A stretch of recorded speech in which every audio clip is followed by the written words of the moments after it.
Commissioner સાહેબે એના નીચેની ટીમને મોકલી અને બાંહેધરી આપી છે.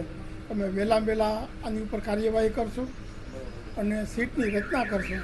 તમને કાંઈ પ્રોબ્લેમ નહીં થાય અને જેટલું બને એટલું વહેલું અમને આ બધાને પકડીને જજમેન્ટ આપશું એવી એને વિશ્વાસ આપ્યો છે કે તમે જો અમારી પર વિશ્વાસ રાખો તો અમે આ કાર્ય ઝડપથી પૂરું કરીને તમને રિઝલ્ટ બતાવો. ગોવિંદભાઈ, જે રીતના આ ઘટના બની છે, ચર્ચા એવી પણ ચાલતી હતી સ્વીકાર્યા બાદ અંતિમ સંસ્કાર ત્યાં કરશું. ખાસ સભાની એક વાત આવી રહી છે કે રીવડામાં યુવાન માટે કંઈક ભેગા થઈને આખો ગામ કંઈક સભા કરવાની છે. શું થવાની છે એ હજી નક્કી નથી કર્યું. એ હજી ચર્ચામાં એ હજી કરશું. પહેલાં આ જે વિધિ છે ને આની સંસ્કારની એ પૂરી કર્યા પછી કઈ રીતે કાર્યક્રમ કરવો પરિવાર ગામ લોકો ભેગા મળી નક્કી કરશે.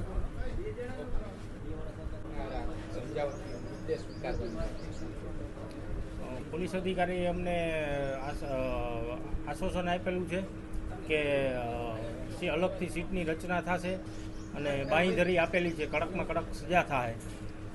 એટલે અમે બોડીનો સ્વીકાર કરી છીએ.